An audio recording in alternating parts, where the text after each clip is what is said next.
안녕하세요. 윤종인 전예과 TV 시청자 여러분. 오늘은 저희가 원장님의 인턴 시절에 대해서 얘기를 한번 나눠보려고 합니다. 우선 인턴이라는 게 어떤 건가요? 좀? 인턴이라는 것은 의대를 졸업하고 의사 국가고시를 통과하게 되면 의사 면허증이 나오겠죠. 그 다음에 트레이닝을 받는 겁니다. 실질적으로 임상이 들어가서 우리가 필요한 여러 가지 의료 행위들을 인턴 레지던트를 통해서 트레이닝을 받고 전문의가 되는 그런 과정 중에 의사가 되고 나서 바로 1년간 전과를 도는 과정을 인턴 과정이라고 할 수가 있습니다. 그러면 인턴을 하실 때는 모든 과를 다 해보셨겠네요. 예, 일반적으로 뭐 한 달 단위로 해서 여러 과들을 순회하게 되고, 저희들 같은 경우는 파견도 갔습니다. 의사들이 좀 부족한 병원에 가서 그 과에 있는 주로 응급실을 커버한다든지 의사가 필요한 과를 도와주는 활동들도 많이 했죠. 응급실이라는 곳이 굉장히 정신이 없으실 텐데 자격증을 따신 이후에 바로 이렇게 하실 수 있나요? 응급실이? 이게 의과대학 4학년 때 임상 실습을 갑니다. 실습을 가서 보게 되는데 의사가 아니기 때문에 의료 행위를 할 수 없고 그냥 옆에서 옵저베이션 하는 거거든요. 그래서 실질적으로 환자를 대상으로 해서 여러 의료 행위를 하는 것은 인턴 때 처음이기 때문에 당연히 처음에 좀 서툴 수밖에 없습니다. 그래서 그런 소문도 있습니다. 봄에 이제 2월, 3월 뭐 이럴 때 조심해라고. 왜냐하면 인턴들이 익숙하지 않기 때문에 응급실이나 이런 데 갔을 때 좀 익숙지 않은 의사를 만나면 고생할 수 있다. 이렇게 누가 말하는 것도 제가 들은 적이 있는데, 그래도 기본적으로 뭐 의사로서의 자격증을 받고 또 공부도 하고 의과대학 4학년 때 실습을 하면서 어느 정도의 지식과 술식은 갖췄다고 볼 수가 있습니다. 그러나 인턴을 하면서 어느 정도의 의사로서 잘 할 수 있는 그런 기회를 갖게 되는 것이죠. 그리고 전과를 이렇게 돌기 때문에 실질적인 특성, 어렴풋하게 생각했던 그 과에 대한 특성, 분위기, 환경 이런 걸 직접적으로 이제 보게 되기 때문에 무엇을 전공을 할 것인가 결정하는 중요한 시기도 될 수가 있습니다.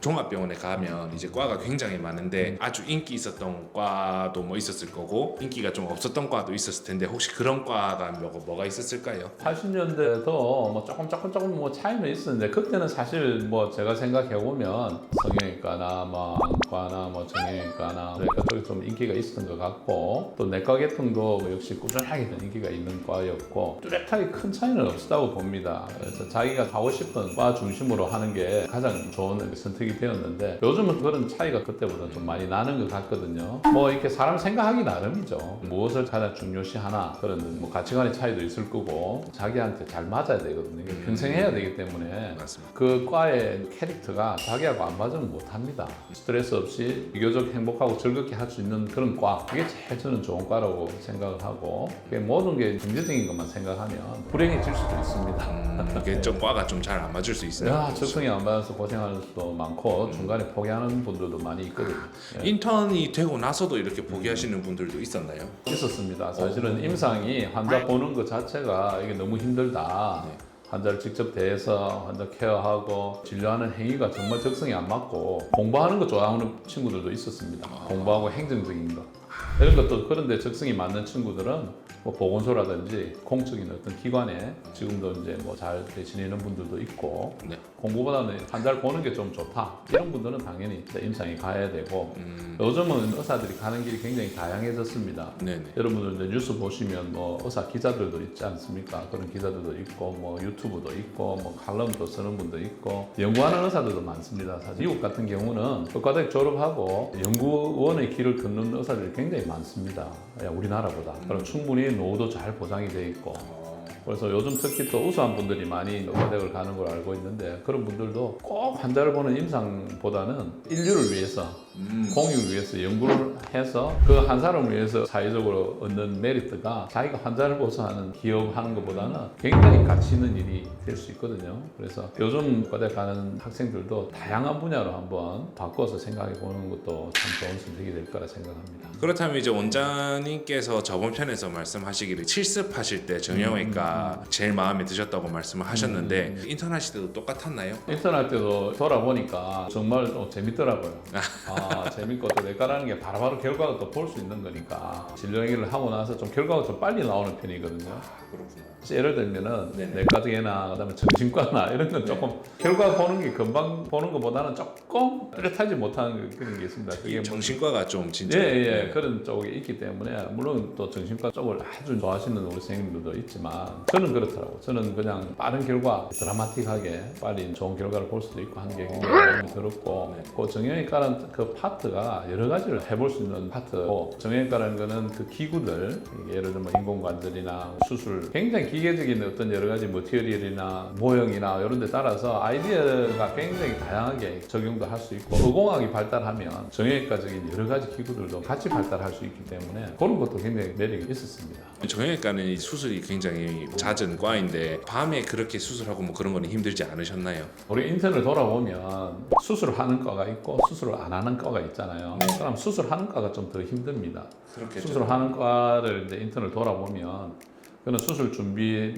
수술 전후로 해서 굉장히 준비하고 그다음에 수술장에서 또 어시스트를 해서 수술 또 같이 해야 되고 수술하고 나면 또 병동에 와가지고 병동에서 입원하는 환자들도 같이 또 케어를 또 해야 되는 이런 게 있기 때문에 수술하는 과들이 이제 외과 계통이 좀 힘듭니다. 내과 계통은 외래 보고 나면 병동에 이제 입원한 데도 좀 케어하고 하니까 수술장에서 일어나는 이벤트들이 없으니까 그래도 비교적 조금 쉽다고 하지만 그 과에 계시는 분들의 성격에 따라서 그다음에 과의 분위기에 따라서 엄청나게 또 차이가 납니다. 어쩌면 운이 없으면 굉장히 힘들게 인턴 시절을 보낼 수도 있고 분위기에 따라서 잠도 좀 자고 편하게 할 수 있고 그런데 인턴 시절은 의사들 생활 중에서 평생이 제일 밑바닥이라고 보시면 됩니다. 제일 밑바닥 생활을 하는 게 인턴이라 이렇게 보시면 되죠. 밑바닥이라 하면 그게 정확히 어떤 걸 의미하시나요? 예를 들면 힘들었던 거의 것들. 뭐 부산대학병원에 인턴 제가 할 때는 신경외과를 만약 예를 들면 거의 노숙자 생활을 한다고 보면 됩니다. 제대로 침대에서 자본 적이 없거든요. 아 그렇구나.